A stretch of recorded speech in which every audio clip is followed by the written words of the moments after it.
Shalom Aleichem, la hardoute pendant les 3 semaines, la hardoute en général et pendant les 3 semaines en particulier.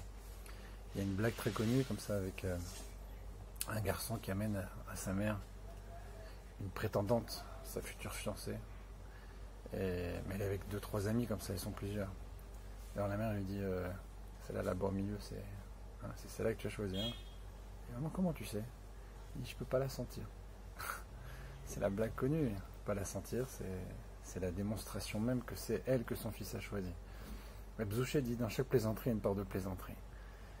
Le fait de ne pas apprécier quelqu'un, c'est parce qu'il vous a pris quelque chose, il a fait quelque chose, il y a quelque chose qui ne va pas, mais parfois c'est pas le cas. Les sages dans la Kabbalah nous expliquent que parfois il y a quelqu'un qu'on voit, qu'on ne connaît pas bien, pas nécessairement quelqu'un de proche, et on va avoir pour lui une aversion, une haine que Dieu préserve, on ne va pas l'aimer. Je l'aime pas, je ne supporte pas. Il n'y a pas d'atome crochu, comme on dit en français, mais pire que ça en fait, c'est beaucoup plus grave. Et les sages, ces mêmes sages de la Kabbalah nous expliquent d'où ça vient en fait. Du fait qu'en réalité, la personne que l'on n'apprécie pas, en étant fin dans notre langage, mais en réalité elle est du même shoresh, elle est de la même source d'âme que nous. Le fait qu'il soit si proche de nous, si ressemblant, fait qu'on n'arrive pas à le supporter, qu'on ne l'aime pas, qu'on le déteste même.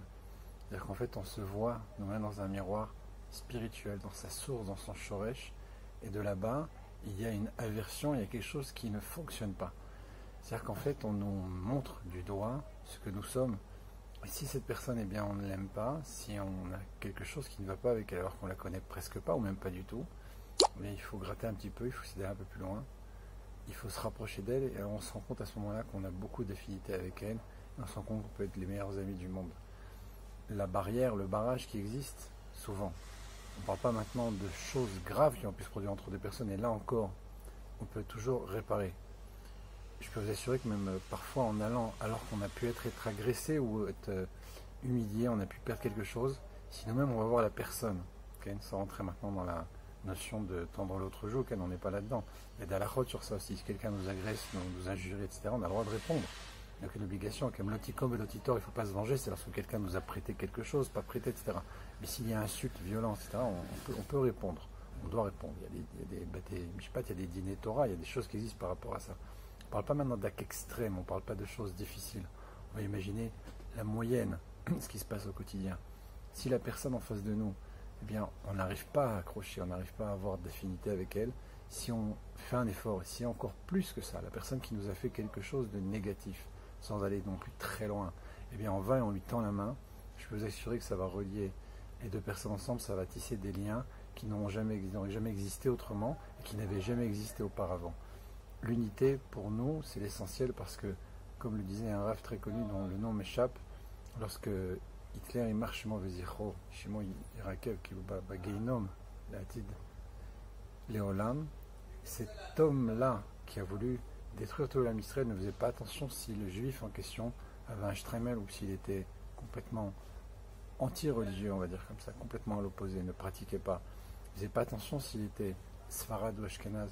Il ne faisait pas attention même s'il était véritablement juif. Il suffit qu'il ait un nom juif, un père juif, quelque chose de juif dans la famille, c'était largement suffisant. Cette définition négative, cette force négative qui a provoqué la mort de plus de 6 millions, en vérité il y a eu 7 millions si ce n'est pas plus de juifs. Historiquement c'est un fait connu maintenant, c'est pas 6 millions, c'est beaucoup plus que ça malheureusement.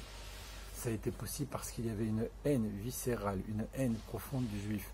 Ça remonte à très longtemps, ça remonte au Arsinaï, ça remonte à la création du monde. C'est pas maintenant le sujet qu'on va développer. Une chose est sûre, c'est que s'ils ont réussi à le faire, comme dit le Rabbi, si les nazis ont poursuivi les juifs dans le monde de partout par haine, eh bien nous rechercherons nous, tous les juifs par amour. Ce mot du Rabbi est une force extraordinaire, c'est-à-dire que chaque juif est une partie de nous. Nous sommes un seul corps, nous sommes précédents à la création, nous avons anticipé la création, nous étions à la Bémarchava. Israël est monté dans la Marchava de Dieu avant même que le monde se crée, avant que la Torah soit donnée. Ça veut dire qu'il y a une union absolue qui doit exister entre nous. Et si elle existe, c'est une arme incroyable, une arme imparable contre tous les goïms, contre toutes les violences, contre tous les problèmes. Et la galoute nécessairement disparaît parce que la galoute, c'est la mort, la galoute, c'est le manque d'unité, c'est le manque d'union. Et cette galoute-là, eh bien, c'est nous qui la provoquons à chaque instant. Pour terminer sur un point qui, a priori, est totalement différent, la paix dans le couple, le Rabbi explique il y a de ça 30 ans, 40 ans, imaginez aujourd'hui. C'est-à-dire qu'on en a 60% de divorces, comme dit un sondage bien connu. 100% des gens qui sont divorcés étaient mariés auparavant. On tend vers des pourcentages incroyables. La notion de divorce, Flavi l'explique, il dit c'est là, dans le couple, où l'amour doit être le plus puissant. Et c'est là que justement le Samer même, l'ange de l'autre côté des forces du mal, va s'attaquer, va créer des dissensions, des distorsions, des haines, des violences, des disputes. Justement là où l'amour doit être dans son point le plus fort, dans sa réalité la plus forte. Là-bas, il va s'y attaquer. Et malheureusement, plus le temps passe et plus il va réussir.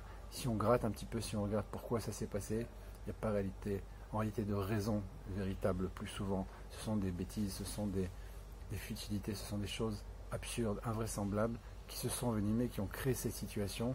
Et si on veut bien, si on fait ce qu'on appelle des typolim, on fait des soins, il y a des conseillers, il y a des gens qui aident beaucoup dans ces choses-là, et bien on peut réparer une grande majorité des couples. Parce que vraiment, dans la grande majorité, dans leur quasi-totalité, c'est vraiment des fétiches, c'est des bêtises absolues qui ont provoqué cette chose-là. Et c'est souvent des rapports extérieurs, les parents, les beaux-parents, les amis, etc. Ou alors les exigences de chacun. Lorsque une personne n'a pas d'exigence, eh bien elle se contente de ce qu'elle reçoit. Et lorsque la personne est consciente qu'elle doit donner et non pas recevoir, que l'amour c'est Messirut Nefesh, c'est être prêt à mourir pour l'autre, quand on rentre dans notre esprit, qui doit être un esprit juif, une réalité absolue de ce qu'est un couple, de ce qu'est l'amour véritablement, eh bien on peut éviter énormément de problèmes, on peut réparer beaucoup de couples. Et c'est important d'en parler maintenant parce que la hardout, elle commence là-bas. La hardout, elle commence au niveau des amis, au niveau des relations qu'on peut avoir, mais surtout dans le couple juif, qui malheureusement aujourd'hui est disloqué, y compris dans les familles religieuses, dans les familles qu'on appelle haredim, orthodoxes, rabbad, peu importe. Toutes les couches, toutes les populations, tous les degrés de pratique sont ici touchés par cette force incroyable qui s'appelle le divorce, qui atteint des sommets. Et si on veut bien, si on veut y arriver, on peut réparer pratiquement tous les couples, si ce n'est la quasi-totalité, le proche du 100%. Donc en souhaitant que chacun prenne sur lui une bonne décision par rapport à la hardout, envers son prochain, envers son voisin, envers sa femme et son mari, alors je peux vous assurer qu'on va pouvoir réparer beaucoup de choses et par cela même, Bezrat Hashem, amener la Géoula, avant même qu'on arrive à Tisha B'Av. Chodesh Mevorach.